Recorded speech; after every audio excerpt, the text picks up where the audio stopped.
Let's say for a moment that you're at the zoo. You could be by yourself or with family or friends, it doesn't matter. And you find yourself over in the ape or chimp exhibit. And as you're walking over there, you start to notice some things. You notice the beating of chests. Maybe there's loud howling or screeching or chanting going on. There might even be the flinging of feces or something else that's rather indecent.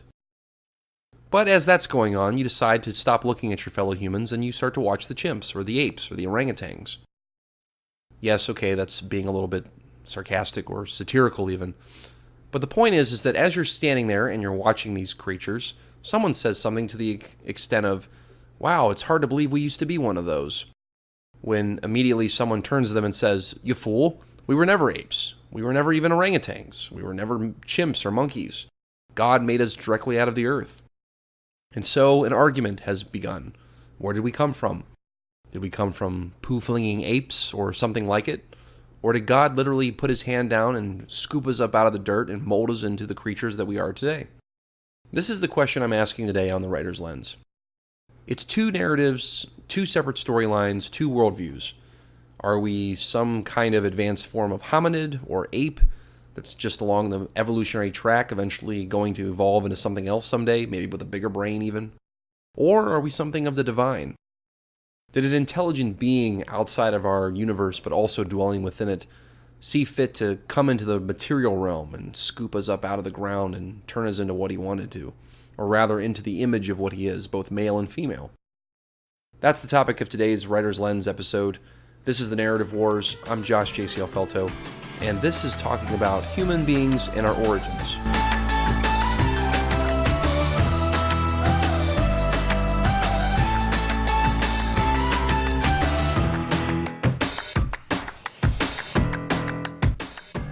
All right, well, I hope you enjoyed that little opener there when discussing the dynamic of where we came from and how we might view one another as being either some sort of advanced chimp or ape versus possibly being a divine creation from the hand of God.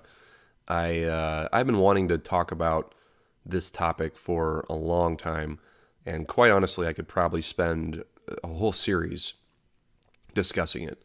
And, I'm not a biologist. I'm not a hardline scientist. I wouldn't even claim to be an expert in theology. But I think I know enough to be dangerous in this because I've been inundated with two narratives most of my life. One narrative saying that I am the result of molecules and genes coming together over billions of years, where we started out as possibly fish, or maybe singular cell organisms, which became fish, which then became walking creatures on land, which then became mammals, which then became some sort of chimp, which eventually became human beings. And then the other narrative is, well, you actually started all the way at the beginning. You came out of the dirt, of the dust of the ground. God himself breathed life into you, into your forebears, and you have this divine purpose for your life. You have meaning for your life because God has given you purpose, and you are a divine creation. Therefore, live your life as such as you try to learn more and more about God himself. So two very different ideas about the origins of mankind, and two very different stories. And that's what I'm going to cover in this episode of The Writer's Lens is human beings, just an advanced breed of apes, or are we something divine? But first off, let's talk about the two ideologies that we're discussing here. So evolution, aka Darwinism, and creationism. Now, first of all, the definition of evolution is, and I'm going to just basically take these from the dictionary, is that specifically in biology, evolution is the change in the characteristics of a species over several generations and relies on the process of natural selection. The theory of evolution is based on the idea that all species are related and gradually change over time. Now, it's important to know that evolution is a theory. Okay, this isn't like a proven thing as far as on a macro sense. Now there's like microevolution, there's macroevolution, but the theory of evolution is a theory. Okay, this might be like a whoa, what are you talking about, Josh moment, but again, I always encourage people to research things for themselves. Don't just take my word for it. But That's what essentially the definition around evolution is, as you would find it commonly in a dictionary somewhere. Charles Darwin is referred to as the father of this idea. He was the one who was writing books on origin of species, doing observations over certain types of birds that had longer or shorter beaks, depending upon what areas they lived in, and how this could change over time. So Darwin was kind of like the forefather of all this. He kind of brought this into sort of the modern science take, is that, hey, there's a good chance we evolved from a bunch of stuff, right? And with the discovery of ancient fossils and, creatures that looked similar but aren't really, and then with the onset of carbon dating and all that kind of stuff that we use now, there's a lot of debate around whether or not Darwinism is still going to hold up going forward. But as of now, evolution is still out there. It's very strong. There's large communities around evolution. For instance, Richard Dawkins, who's the author of books like The God Delusion, I think is one of the biggest names in the atheist/humanist camp. I don't really know if he calls himself a humanist, but I definitely would say he's an atheist. Big proponent of evolution is Mr. Dawkins. And there's other gentlemen around him over the years that have also supported that position. More recently, guys like Sam Harris, the late Christopher Hitchens, who was also a political commentator, was very outspoken about evolution and the ideas of where we came from, etc. So that's evolution, I guess, in a nutshell. If you were to boil it down and say, okay, here's some of the players. I mean, there's probably some others out there I didn't mention, but that's the definition of it. Now, creationism, conversely, by definition, is the belief that the universe and living organisms originate from specific acts of divine creation, as in the biblical account, which I'll get into later, rather than by natural processes such as evolution. So already you can see the, not the parallel, but rather the position that creationism is in versus evolution. The two are not on the same path necessarily. They're actually in conflict with one another because of where their origins are and how things work out. So belief versus theory. Okay, and this is where, of course, it gets really interesting because we're going to talk about narratives. Now, most major religions have this stance with creationism. Okay, Judaism, Christianity, Islam, Hinduism, even Satanism would claim that there is an originator, a being of sorts that started things, brought them into existence. And there are even different takes within each belief structure. So, for instance, in Christianity, there's young earth and old earth theology. So the idea that the earth is 6,000 to 9,000 years old versus it's billions of years old in old earth theology. Now, there's also growing interest in ideas around intelligent design, which is the theory, again, that life or the universe cannot have arisen by chance and was designed and created by some intelligent entity. So intelligent design to me is just basically saying, this is the God of agnosticism, right? There's something out there that created everything. We don't know what it is, but there clearly seems to be some sort of intelligence that was behind the creation of cells and everything else. So that's intelligent design in a nutshell. And to further confuse you, if you're still with me on this, there's the idea of theistic evolution, which I don't know if it attempts to be the bridge between evolution and theism, which is a belief in God. But basically, it's the idea that even if there is evolution on a macro level, God himself is behind it. He is formulating creatures, turning them into what he wants them to be over time, behind the scenes, and pushing it into the space of creating human beings, which are his divine creation. So there's theistic evolution, which I'm not a big fan of personally, and you're probably going to get some of my own interjections in this. It's my podcast, so it would just make sense to do so. But, these ideas around creationism, trying to point back to a divine creator, evolution saying happenstance, accidentalism in some sense, naturalism, we arose out of a pond of scum, and we've created our morality and our belief structures around that as our brains have gotten bigger. Okay, so these are the two areas. So the big question now becomes, what is, or who has, I guess is the better way of putting it. Who has the better narrative? Who's winning the culture over when it comes to these two belief structures? And I do say evolution is a belief structure because I do believe it is a worldview. It is not just a theory and it's a scientific matter and people just adhere to it because it's science and science is never wrong and all this kind of stuff. No, it is a worldview. That if you're looking through the lens of I'm just, I came from some advanced hominid at one point and there was interbreeding going on and somehow we leapt forward and became humans. That's a worldview because no one has ever seen that happen. Just as no one has ever seen the creationist account that is alive today. Okay? So these are both worldviews, belief structures.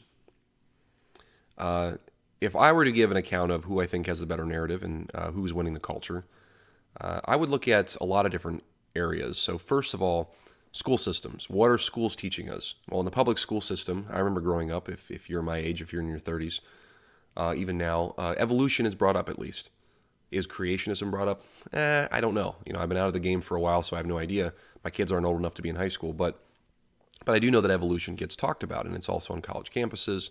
So there's an advantage, I think, in mainline education that you're going to hear about evolution more so than creationism. Intelligent design, maybe. I'm not too sure. But evolution at least gets brought up, and everyone's seen that picture of the chimp that turns into the walking person.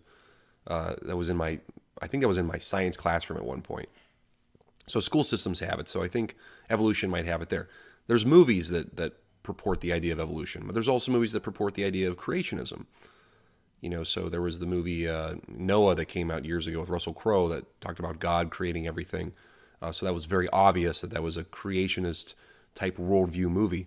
Whereas you might have 2001: A Space Odyssey, which has that very infamous scene with an ape at the end using a bone as a tool, and there's that famous track behind it, theme behind it. If you haven't seen it before, go check it out on YouTube. I'm sure you can find it. There's documentaries that have been done on evolution. There's documentaries that have been done on creationism. Okay. You might have more access to the ones on evolution. National Geographic, the Smithsonian, excuse me, they're more likely to talk about evolution and the idea that we came from some hominid. My wife and I, we have been to the Cleveland Natural History Museum in recent days, and there's a wall up that shows sort of the escalation of humanity with faces. They're obviously created by some artist based upon skeletons that we found and trying to build the case of we came from these creatures millions of years ago that turned into humans. So in a museum, you're going to see these kinds of things. And personally, if I were to say, who's winning the culture war, I would say probably evolution in some sense. As the Western culture becomes more and more secular, you're going to see institutions that push for more secular understandings or secular beliefs around where our origins are from. But that doesn't really change the fact that I believe that a lot of people live in a relative gray area when it comes to this idea of evolution or God creating everything. Because even though the West is postmodern now, even though we are in the year 2020 and there is a lot of science for ideas like evolution, there's a lot of science for ideas like God, I would contend. I think a lot of folks still live in, like I said, sort of that sort of space between. Because in the age of the offended self, as John Eldredge would say, which I think is so true today, no one wants to be made a fool of. Nobody wants to look exposed. Nobody wants to look silly because so much information and knowledge is at our fingertips now. There's so much we can get through a Google search. There's so much we can attain through just picking up our phone, saying, "Hey Siri, hey Alexa, Google this. Find me information on that." And since we have that ability, nobody wants to look like they're unprepared. Nobody wants to say, I don't know anything about this. But they will say it. I don't want any part of that conversation. But living in sort of this gray area of, probably there's evolution, I'm not sure. Or, saying, and if there is, I really hope God's there too because I really want God to help me out. I want the universe to help me out. That couldn't have been just coincidence that happened to me. So there's still sort of this spiritualism that exists. even if it's not, hardline Christianity or hardline something else. Now, when I think about what the experts say about either side of it, like modern scientists on either side of it, because there are scientists that are for evolution, there are scientists that are for creationism. So just two quotes that I want to put out there as far as what each side is saying. And the first one I think is one you've heard of. It's from a guy pretty famous. His name was Stephen Hawking. Don't know if you've heard of him. Hawking is quoted as saying, and I think this is a good summation of the position that you would see in evolution, is he was quoted as saying, look, we are just an advanced breed of monkeys on a minor planet of a very average star. But we can understand the universe, and that makes us something very special. So again, creating this idea that we are just an advanced form of primate, that we are upright walking hominids, nothing too fantastic about that, because we can look around and see other creatures that are similar to us. But hey, we can understand the universe. We can test the universe. We can create a hypothesis about something and then go test it and find out what happens. We can build wonderful skyscrapers, and we can advance digitally and transmit information across vast distances and create rocket ships, all kinds of stuff. That makes us into something very special. Again, this is based upon your worldview, I think, because some people might say, look, just because we can create a nuclear bomb doesn't make us very special. That actually makes us very dangerous. Look, creating weapons, or the fact that if you believe in that, we've created our own morality. Some people have created moral values that are extremely skewed and bad for other people. I mean, just think of ideas like Nazism or extreme forms of, tyrannical governments, socialist government, socialist regimes that exist. These kinds of things that are quote-unquote human-created don't end up being good for everybody. Does that really make us special? I don't know. I mean, if you look at ants and other kinds of creatures, they live in relative harmony. But ants will also invade other colonies and destroy one another. So we're just like the ants. We're just like them in that case. So are we really special then? I don't, again, this is up for you, listener, to decide, and also for anyone else who's hearing these narratives. So not that this is Stephen Hawking versus the Bible, but I wanted to use Stephen Hawking because he's well known, and I think that's a really good quote that, again, I think kind of summarizes the ideas behind evolution. Now I'm going to quote directly out of the Bible as a different account of what creationism might say, and this is going to be directly out of Genesis, which is one of my favorite books in the Bible, but specifically in Genesis chapter 2. In verse 7, it starts with saying that God formed man out of dust from the ground and breathed into his nostrils the breath of life, and man became a living being. Then the Lord God planted a garden toward the east in Eden, the Garden of Eden, and there he placed the man whom he had formed. And out of the ground the Lord God caused to grow every tree that is pleasing to the sight and good for food, the tree of life also in the midst of the garden, and the tree of the knowledge of good and evil. Now, if you don't know the tree of the knowledge of good and evil, that's the one where Adam and Eve eventually pull the fruit from, and they're stricken from the garden, and everything just goes into chaos after that. So, skip down here a little bit before the fall to verse 18, because something very special happens, is God says, "It is not good for man to be alone. I will make him a helper who is suitable for him."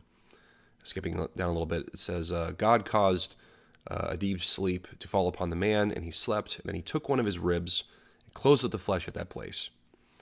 And then he fashioned that into a woman, the rib which he had taken from the man, and brought her to the man. And then the man said, "Wowzers." Well, actually what he says, according to the Bible, is, "This is now bone of my bones and flesh of my flesh. She shall be called woman, because she was taken out of man." So ladies, you are the crowning achievement of God's creation. Again, from a creationist standpoint, you are the exclamation point on the divine creator's work, okay, on the sixth day. So Adam's there, he's by himself, he's lonely, he's got nothing going on. God says, you know what? We're going to make a woman here. She's going to be pretty awesome. He's going to love it. In fact, he breaks out into poetry right after he sees her. Bone of my bone, flesh of my flesh. She shall be called woman because she was taken out of man. So Very different imagery here, very different tone. Again, can we test it today by scientific observation? Can we say that every single man on the planet has a missing rib that that Eve was taken from and turned into? There's hundreds of interpretations on this. And many times I am encouraged just to read it plainly and to believe it as it actually happened. In fact, I believe it actually would have happened this way because it's God. God can do whatever he wants. Okay? And this story within the Bible in Genesis says nothing, of course, about us coming from monkeys. It says nothing about us coming from apes. It says nothing about us coming from some other hominid. It literally says that we came out of the dust.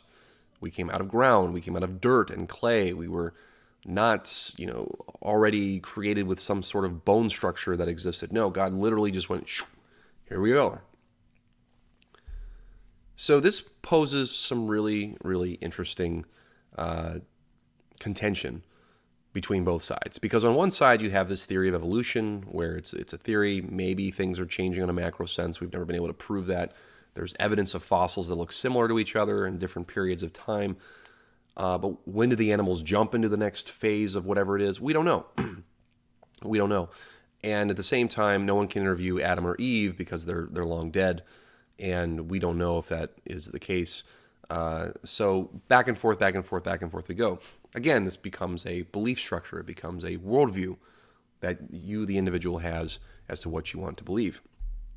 Now, before I get going on this, I wanted to discuss some of the recent things that I found as far as both sides go, where I think this is rather interesting because everyone, I think, likes to believe, again, if you're in that camp of gray area, that science and religion, or science and faith rather, don't belong in the same bucket. They can't get along in the sandbox. They don't play nice. Okay, one side is going one direction, the other side is going another direction. I happen to believe that that's not true. Okay, I do believe that science can be used to prove that religion is true, like a religious account or the biblical account is true. And that's been my own walk of faith, me personally. So I don't see them really in contention with one another. Now, some creationists believe there is contention. They believe that science is sort of the devil's work, and it's just people trying to disprove God. I don't prescribe to that camp. I don't think that that's healthy either. I think that we have the book of nature around us to help reveal God in general, but also to test the world so that we can prove that God is behind all of it at the same time. So, I'm not going to prescribe to sort of the blind faither position where we just read it and say, okay, I have to cast everything else out of my mind. I'm not going to observe and test and do other things. No, besides that, I think it kind of kills the human curiosity gene anyway. But anywho, evolution today, I found some interesting articles, and I wanted to just share these real quick. There was an article out of Live Science that I found that asked the question that has always kind of burned in me for a long time, which is, why haven't all primates evolved into humans? Right? I mean, I think that's a fair question. I mean, if there were a bunch of ape-like creatures around millions of years ago or thousands of years ago, why didn't they all become humans? Why didn't everybody head towards bigger brains and less hair on their bodies? Well, for some people, less hair. But why didn't that happen to everybody? And to quote the article, Brianna Pobner, who's a paleoanthropologist at the Smithsonian Institute, she says the reason other primates aren't evolving into humans is that they're doing just fine. They're thriving in their natural habitats. So there's no reason for them to evolve into something else. They're surviving, they're thriving, they're doing just fine. That was her position. And then furthermore, Lynn Isbell, who is a professor of anthropology at the University of California, in the same article, she says evolution isn't a progression. She claims that it's about how well organisms, again, echoing what Brianna Popner says, it's how well they fit into their current environments. So what she claims puts humans in a unique position at the top of the evolutionary ladder is that we have extreme adaptability. We can manipulate our environments to meet our needs. So if it's cold, we can create good shelter, we live in it. If it's really warm, we can figure out how to cool it down. we have the ability to go anywhere we want to because of our big brains. That's what allows us to move and shape our environment. So we're kind of outside the realm of being influenced by our environment completely because we have the capacity to troubleshoot. So this is a pretty decent argument. or maybe the argument is we have the big brains to survive and take captive the earth, kind of like what it says in Genesis, where it says, hey, go forth and multiply and take captive the earth. Because you have big brains, you have the ability to do this. So again, coming back between the ideas of science and religion and how I think scientific observation actually will back creationist account. Okay, again, this is, me interjecting my thoughts in this as well. But what about the creationist side of things? Okay, this idea that evolution isn't a progression, like it's not just, moving into getting bigger and better brains all the time. What about creationism? Well, there's a lot of work being done, as I've said already, about reconciling science to the biblical account. There's a ministry that I follow called Reasons to Believe.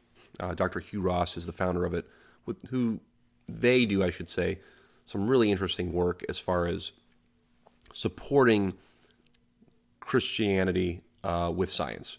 Not the other way around. Not supporting science with Christianity, which I think they get a lot of flack for from some folks. But utilizing current understandings of science to say, hey, we use the Bible as there's no errors in it, and we can prove that through scientific observation. So, interesting ministry if you're ever interested. If you're a science nerd or if you're curious, Reasons to Believe would be a good place to start. There's also this concept called mitochondrial Eve, which I don't know if you've ever heard of before, listener, which was part of, I believe, the Human Genome Project, which was trying to figure out how we're all related. Came down to this point where we found out that we're all traced back to one woman. Everyone who's alive today shares the mitochondria of one woman, and she's known as mitochondrial Eve. I don't know how they did this. I have no clue how they mapped it. I'm not a molecular biologist or whoever the title would have been, but really interesting stuff that we all came from one woman. Again, really, really interesting thing there. And then even more recently, as of 2018, there was a 200,000-year-old jawbone found in Israel, which I think is still being under observation. And this is unique because we always thought that we lived in Africa and came out of Africa about 150 to 100,000 years ago. So if it's 200,000 years old and in Israel, this blows open a whole other can of worms because as I was reading in Science Mag, an anthropologist over at Tel Aviv University, this guy named Israel Hershkovitz, I think that's his name, he said that if this finding is correct, and if our species, he says, was in Israel 200,000 years ago, it would suggest that we are very old, not just 300,000 years old, but even older. So these kinds of things are changing all the time. And I don't see there being a conflict between science and faith. And I know some people say, no, they don't play nice in the sandbox. They're always going to be separate. The narratives are different. I would agree with that. I would say that the narratives that we see are different, but that's because of the worldview, because of people's belief structures. I don't want God to be real. I want us to be advanced apes. I want us to be somewhat, accidental naturalist processes. We can take pride in the fact that we made it that way. Whereas another worldview says, I reject all those ideas. I reject the concept of, being evolved from apes. We came from God. But guess what? I'm not even going to listen to any scientific argument because I'm just going to believe it because that's what the Bible says. Done. End. Period. And you see how the two sides could never really talk to each other. But I think in recent years, they're starting to talk to each other, and we're starting to see a little bit more cohesion. And it's going to be a long process, but me personally, I'm encouraged because, in seeing that there are things happening in the scientific community that continue to point towards the idea of a creator. I mean, intelligent design is the most recent one. I'm encouraged by that. I continue to be encouraged by it. And I'm going to leave on this quote, which is from God and the Astronomers by Robert Jastrow, which I think is a good way to summarize this whole narrative battle out there between evolution and creationism. Jastrow in his book, God and the Astronomers, says, "For the scientist who has lived by his faith in the power of reason, the story ends like a bad dream. He has scaled the mountains of ignorance. He is about to conquer the highest peak. As he pulls himself over the final rock, he is greeted by a band of theologians who've been sitting there for centuries. So, not trying to poke at the scientist or the astronomer or anything like that, but there could be better conversations happening.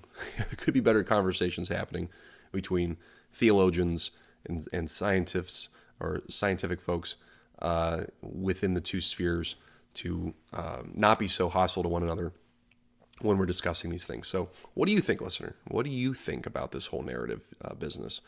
What are your belief structures around evolution versus God created us? Because again, it's a belief structure. It's a belief. It's a area of belief. It's a worldview. It's not just science says so that's it. Well, not completely. Or it's not just, well, the Bible says so that's it. And again, I would argue that, yeah, well, the Bible says it. I would say that it's without error, so sure. But why? Why would you believe that without error? Why would you just blindly believe it without doing a little bit of work behind the scenes as well when it's called for it? So anyway, I hope you enjoyed this episode. Like I said, I could probably go on for 5 or 6 episodes on it. Be sure to like, share, subscribe. Hey, share this with someone who would find it interesting. Me as a storyteller, I look at the stories being told between evolution and creationism, and I follow this stuff as much as I can. As you can tell, I'm pretty excitable about it. Hopefully I didn't talk too fast through this episode because there was a lot to get through. But again, yeah, share it with someone who might find it interesting. Or if you found it interesting, let me know. Reach out to me at The Writer's Lens. You can find me on Facebook, depending upon where you're listening to this. I'm on Spotify, iTunes, all that kind of good stuff that's out there, besides just Podbean. So have a good rest of the week, guys. I'll catch you guys again soon. This is Josh ACL Felto for The Writer's Lens.